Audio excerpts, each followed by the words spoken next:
Nakatry na ba kayo gumawa ng sinabawang baboy dito sa aking farm o dito sa aking bukid? Ayan o, yan o, kumukulo na talaga yun o. Napakasarap yan dahil medyo malamig. Ayan, luto na, yung luto na yan o. What's up? What's up po sa lahat?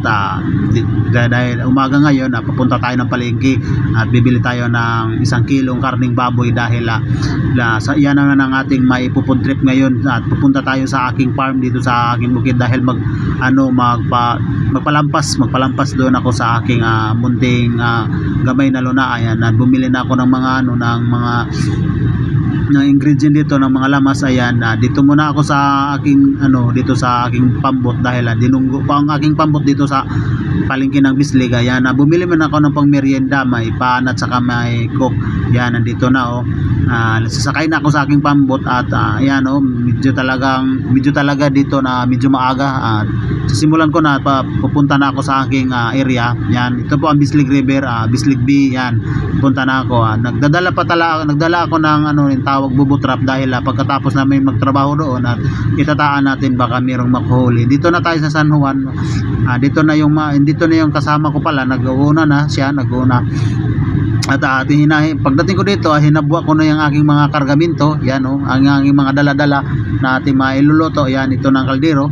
Ayan, pagkatapos yan ang aking area talaga. Yan ang area. Medyo meron akong kunting niyog dito na aking lilinisan para tuloy-tuloy ang kanyang bunga. Naghahaling muna ako dito, santang yung aking kasino sa aking pinsan naglalampas siya doon sa unahan. Ayun, sinimulan ko na talaga. Yan sinimulan ko na dito magluto ng kanon. Yan luto, at pagkatapos na ko magluto ng kanon, isunod naman natin itong ating karning baboy.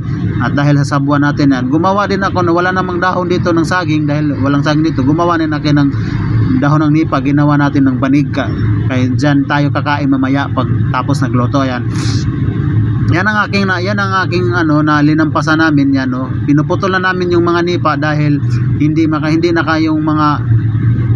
nakabunga yung aking niyog. Yan, at dito sinimulan ko na kinuha ko na yung kanin at saka dahil wala akong dalang dahon.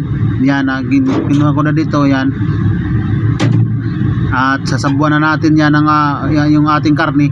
Yan, sa karning baboy sasabuan natin yan. Sabaw-sabaw muna tayo dito dahil nagugusla na yung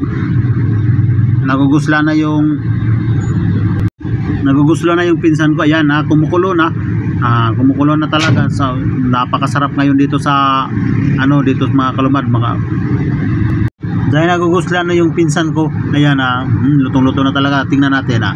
Ayun, napakasarap talaga. Sarap talaga uminom ng mainit na sabaw dito sa bukid, lalo na ting-ulan dito. Ayan, hinimulan na natin gumawa ng ating sasahan o sausawan na maraming suka. Ayan, hindi na nakatagal na kumakain na yung pinsan ko dahil nagugusla na siya, nagugutom na siya, at kinuha na at sinasabawan na niya dahil nagustuhan talaga. Ayan yan ang pangayon kasama ko. Dalawa lang kami dito.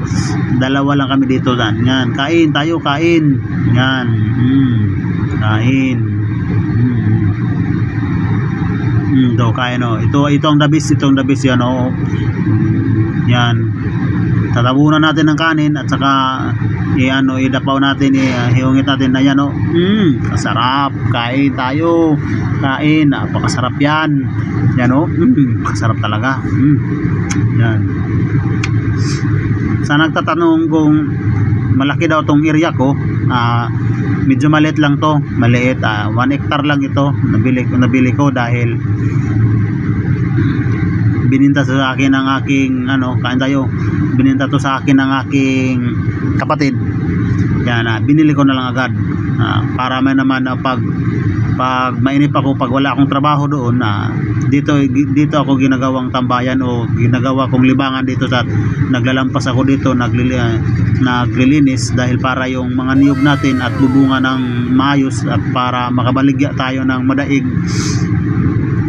Yan at saka makakwarta natin. Yan kain tayo, kain. Yan, kain tayo, kain. Ito pa, kain. Dito pa, kain tayo, kain. Kain. Kain talaga, napakasarap dito.